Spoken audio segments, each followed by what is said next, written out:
Always again, those of you who are interested in H.P. Lovecraft's work, which you all should be, that 90-minute or so full-length feature film documentary I'm making about him will be on the Beyond Room 313 channel sometime over the weekend or early next week. And that's the name of it, Liber Providence, the Real Necronomicon. And it will be my insight into the work of H.P. Lovecraft, particularly from an occultic point of view, without the usual bitching of chaos magicians all fighting with one another, or some Abrahamic Christian screaming about it's all demons, or even worse still, some atheist materialistic type saying, oh, none of it was true, and Lovecraft had no magic in him, as the world is completely consumed with Lovecraftianism right now. Now, I say provisionally this weekend because my ass is directly in the path of Hurricane Lorenzo, which is due to hit right above here on Friday afternoon. So that could disrupt things. Usually hurricanes around here wreck the place because there's so many individual trees within hedgerows, and they often get torn up and they smash up into utility poles and people and houses and animals. So there might be a big power outage or a big internet outage for a few days, but fingers crossed we get through it okay.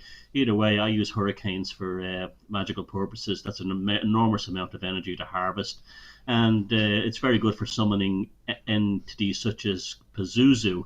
You can actually unleash diseases upon your enemies if you're into that kind of thing. Of course, you're an Abrahamic, you sit there going, please, Jesus, save me. Now, that's another thing too. The whole thing of Jesus saving you is that, you know, this, you'll often hear people saying, well, the power of Jesus is the name of Jesus. The power of that is that I've known it's banished demons. Well, that's because Jesus is the scribe of the ultimate, well, one of the ultimate demons, Jehovah. And when you're invoking the scribe of a demon, you're also invoking the demon itself. And the reason why they all scarper out of your house when you go, Jesus, save me, is because they think the super demon Jehovah is being summoned. See, you learn things here. Now, so you didn't know that. You worship a demon anyway, and a scribe of a demon. So anyway, speaking of demons, this is very serious stuff now. Now, before all you materialistic atheist types start screaming, no, you think a demon is all made of me. Okay. Just because something doesn't exist in your material framework doesn't mean that it is not true. And just because I name something a demon or an entity or something like that doesn't mean I know what it is. I just know that it's an energy force that is encapsulated in forms that suits it in order to harvest energy off human beings. So let's take it at that. Now, you've heard me talk for a long time now about, I will not name the name of this one, C333. In fact, if you want to know more about this, there is a link down below to a broadcast I did that's gone down kind of like legendary in history. And it basically unleashed this entity to go after me, and I've been dealing with it ever since. Mainly it affects weak people around me, people with addiction issues, meth heads, people who have a borderline personality, and it basically infects them, and there's no hope for them. You just basically leave them. And this is a big problem for me personally, and this is one of the reasons I will not name this thing by name. Now, why is C333 so powerful and so ominous at this point? Well, firstly, let me say I'm not afraid of it. I'm wary of it in the same way I'm wary of rabies. I don't, just because rabies exists doesn't mean I live in fear of all animals. I don't, just because C333 exists doesn't mean I'm in fear of all spiritual all concepts. Now, the thing is with C333 is that we're now entering the age where it has taken stewardship of the internet, mainly through social media. Now, social media is the ideal place for it. Both things such as Instagram, Facebook, Twitter, you name it. And in many ways, if there's a spiritual war going on today, it's the war between people like us who are pagans, Hindus, and animists against these entities such as C333, Pazuzu, and other ones out there that, to a lesser degree, including Jehovah, who are impacting upon the happiness and the success of the human story of evolution and development, both psychological, psychic, and physical. Now, the C333 thing is identifiable through babble, the babbler in the abyss. You will see C333 infection is very common among someone who babbles in, say, things like smear campaigns on the internet. He did this, she did that, he did this, he did that, she did this, he did that. Babble, babble, babble, babble, babble, babble, babble, babble, babble, babble, babble, babble. And there's no, and that's it. That's why if you see someone running a smear campaign on the internet, if you are not immediately away from this person, you are in danger of ending up the same way. You are seeing a demon, an infected individual being controlled by a demon. The same with these YouTube channels or websites that seem to make a hobby out of attacking people. They're the same way too. That's a demon-saturated lunatic who is not in control of their own faculties. And anyone who has any sense, or even an individual sense of, even if they're atheists, a sense of psychic cleanliness. You do not want to be around people who run smear campaigns, because it just is so toxic. It's so draining. Because the individual that's running the smear campaign, babble, babble, babble, lie, lie, lie, gaslight, gaslight, gaslight, vendetta, vendetta, vendetta, they are so infected that the individual that was in there doesn't exist anymore. Doesn't exist anymore.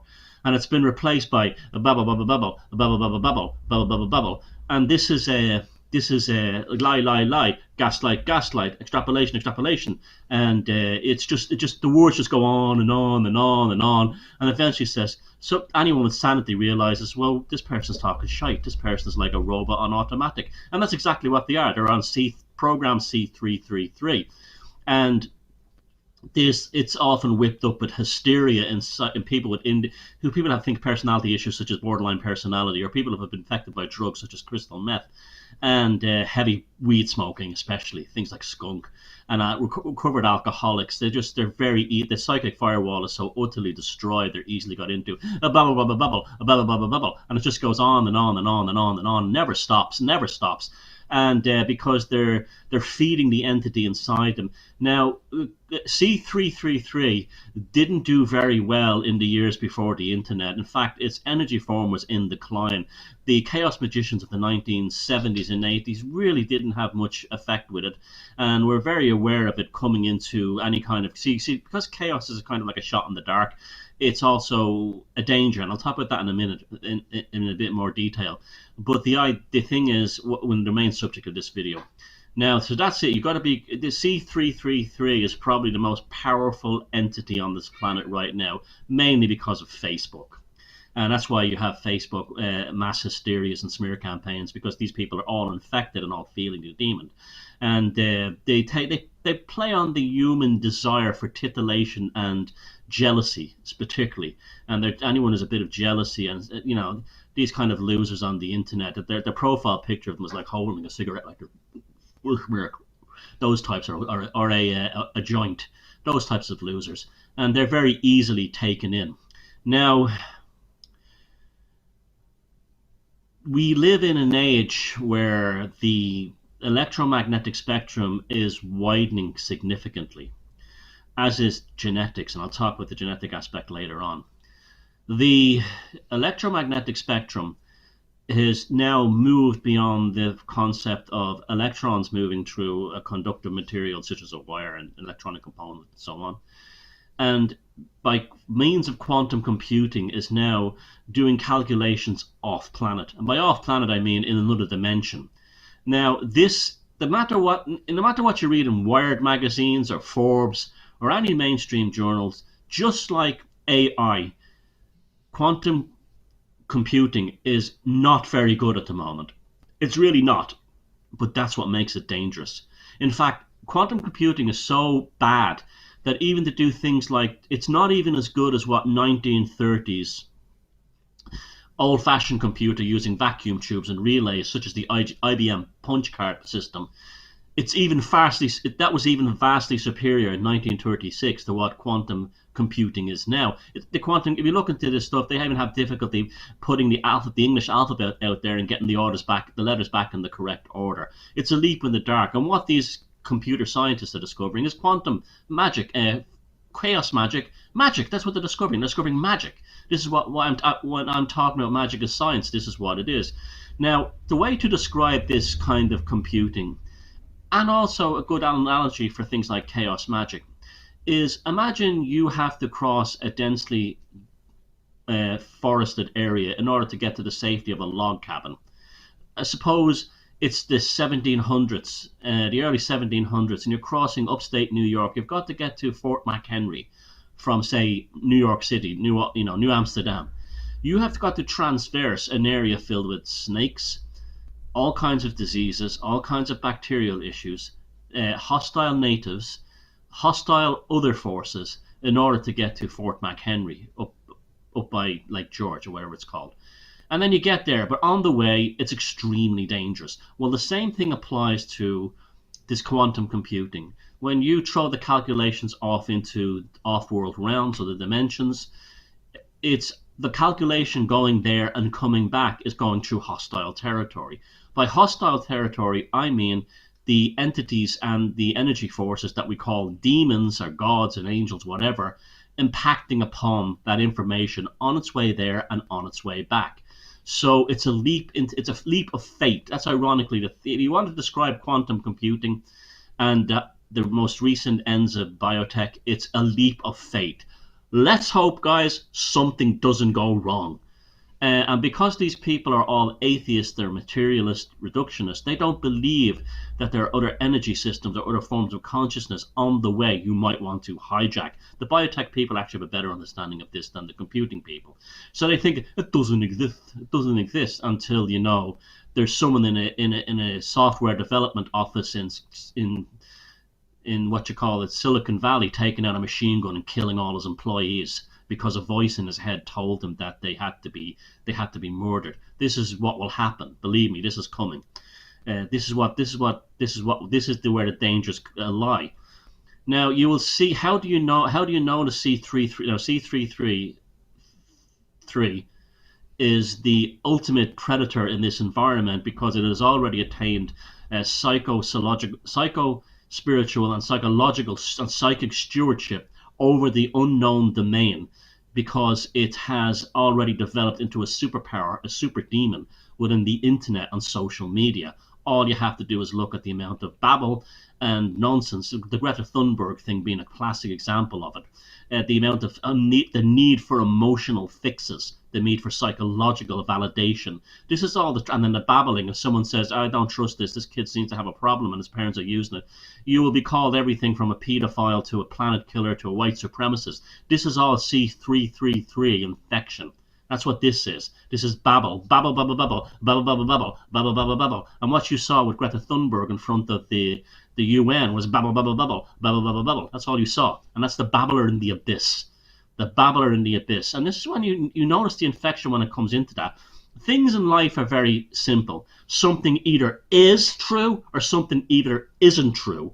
Now, there are gray areas of sort of like modulation of effect and causality that may be between them. But ultimately, if I've gone out there and shot someone to death with a gun, it's either true that I did it or true that I didn't. It doesn't make me guilty because I have a gun, and it doesn't make me innocent because I have a gun. You understand? But the ultimate end product, the end of the process. You saw the other video I made on the feedback loop. The end of the process is either a yes or a no in terms of how the functionality of the process, beginning, end.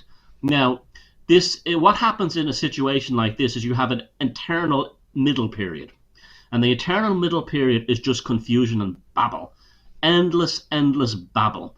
And that's why we never get anything done in government anymore. Everything's a mess with bigger bureaucracies than ever. Nothing seems to ever get solved, fixed. We're talking about building rockets to go to other planets. We cannot get the potholes fixed in the road, etc., etc., etc. This is babble. The process is not completed because there's no focus, because everything is a containment of a babble in between. Now, a good way to describe this would be quantum entanglement. Now, quantum entanglement, they've shown the first images of quantum entangled particles, and they look like two crescent moons, very similar to the two crescent moons you see on the High Priestess card, or associated with the goddess Hecate. Now, so that explains so many things in magic. So sympathetic magic, taking someone's hair and hexing it. Blood magic, the same thing. All this kind of stuff. Love spells, sex spells. any kind of curse or anything, you're quantum coupled through quantum entanglement. And that quantum entanglement beautifully explains how magic works. Now, so basically the same idea. If you're trying to work a process in the quantum world via a development, a calculation, or anything in our five sense reality world, it's like a seesaw, right? But as you pull the seesaw down, there could be things in the middle that will roll to you. If you push the seesaw up, things in the middle can roll back to the other side. There's so many unknowns, and this is the real problem with all this stuff. And within that gray area, within that point of flux, or should we say that wavelength of flux, you've heard me talk about the digital gin, and I've been talking about this. I'm probably the first one talking about this for years now, and now it seems to be going mainstream. And not because I'm looking for credit. I'm delighted. I'm delighted because people are finally waking up. You have quantum entanglement in everything. It's all about sucking energy. Like some moron who's given some Instagram slag, $15,000 because he has a crush on her, and then when she deletes him off Instagram, he goes mental. That's quantum. That's the same thing. He's been C333 id, and so on. Again, check out the link below. It's a very important broadcast I did a good few years back. So here we are. Now, it's also in the world of biotech as well. The biotech field is the same way as well, with the development of two new chromosomes, which they didn't, that we have, two new DNA strands codes. We now have the ability to create almost unlimited forms of non-biological life. So much so that these people are actually more intelligent than the computer ones, that they wrote in a Terminator code into the DNA of these new creatures they've developed. I'll put the link below that below. The video I made recently on that. So both in biotech and in quantum computing, we're in the world of the unknown. Now, if you have a combination where we have new life forms that can develop, new biological life forms that can develop outside the system of evolutionary biology, coupled with this quantum computing, well, then you have the ability to bring Lovecraftian entities into existence in real life. And this is why I believe that Lovecraft was the American pagan shaman who was creating a new generation or a new pantheon of cosmic space gods and earthly gods and other kinds of entities in order to compensate for the lack of these archetypes within the development of the space age, the electronic age, the television age, and the interplanetary age, the genetic age, genetic science age, and so on. And this is why I think if my work is remembered for anything, I hope it's remembered for this. Now, it's about stewardship of the consciousness. So, mark my words. We're a tsunami of demons, is what I saw recently in some article talking about the potential of this. I would even go far further than a tsunami of demons. I would say the potential for the reality of so many people to be literally turned inside out. We're seeing with things like people think like Greta Thunberg is the savior of the world, a 9-year-old who's actually a 19-year-old, and they can't tell the difference because she has pigtails. 17-year-old, and they can't tell the difference because she has pigtails, and this kind of thing. Reality is breaking down for so many of the meat golems. Should you be worried about this? Absolutely not. Only if you're watching this video and going, oh, this is such bullshit. Yeah, you're fucked. Now, I'm not saying this in an evangelical way, like, you sinners pay attention. I don't care what you do. Your life is your own business. I don't want to save you. I don't give a fuck about you. I've got my own loved ones to take care of. And then there's the other ones who will go, yes, but I will be positive. Now, I had to laugh at these new agers who were saying, positive thoughts be created a positive future. And at the same time, they're going, I love Greta Thunberg. She's my angel of death of a hopeless tomorrow. You see, this is all babble, babble, babble, babble, babble, babble. This kind of thing. I can see someone making a music video of me going babble, babble, babble, babble, babble, babble. And yeah, that I don't care. That'd be fun, actually. Now, so here we go. Once you know, you're safe. It's as simple as that. So if back to the analogy of going upstate New York from New Amsterdam to some remote fort up in the Adirondacks, if you know the snakes there, bears there, wolves there, dangerous natives there, and you take proper precautions, and that's a combination of fighting or being friendly, then you're okay. But if you walk through the woods going, you're finished. You're doomed. And that's what the meat golems are doing. They're going into they trust Facebook. They trust Instagram. They trust Twitter. And then there's a sizable proportion who you saw through the likes of 4chan, and that's why they're called racist and everything, because that's actually babble from the other side, infecting the people who think they're intelligent and saying, you see, that's why they're shutting down all the internet channels. This is why my C33 article, I cannot save it, called "Are some of your I'll put the link down below. Are some of your social media friends actually demons? That is the only article in the history of Facebook that I'm aware of that cannot be posted to Facebook that isn't to do with some truly controversial thing like Nazism or white nationalism or jihadism or anything like that. That article has been singled out by the AI behind Facebook because it doesn't want the information out there. The article will be below, just like the other two things I've just mentioned. So there you go. No need to be afraid because you're aware now. It's as simple as that. But just watch the brains and the psychology of all the meat golems around you literally just dissolve into a mush of babble and then we're going to have some major massacres. And I don't mean this in a way that I'm trying to say this is a good thing. I pray, I invoke Odin, I invoke Freya and Hecate and Lucifer to not make this happen. But yeah, these people are working on the forefront of quantum computing will be the ones who will become they're the unknowing, unclean neophytes, and they will be the ones who will be attached to that because they'll be quantum entangled with the end process. And then, like the seesaw analogy, something will come flying towards them. But they don't believe in this stuff. They think that everything is science, even though they're working in the world of magic. And yeah, so once you know about it, you're safe. If you start seeing people babbling on the internet running smear campaigns, just get rid of them. There's no hope for them as human beings. They're done. And you'll often see that they often just fade away and die, these types that do that, because as the entity doesn't get any success, it basically drains their life force and leaves them to rot in real time. So yeah, here comes Lorenzo. I'm ready to invoke Pazuzu if I have to or some other entity or energy force. Well, I'm not afraid of Lorenzo. I'm not living in fear of it. I see it as one more thing I can use for energy. And that, my friends, is how magic and chaos magic works. There's the unseen dangers are also the unseen opportunities. And feck 'em if they can't.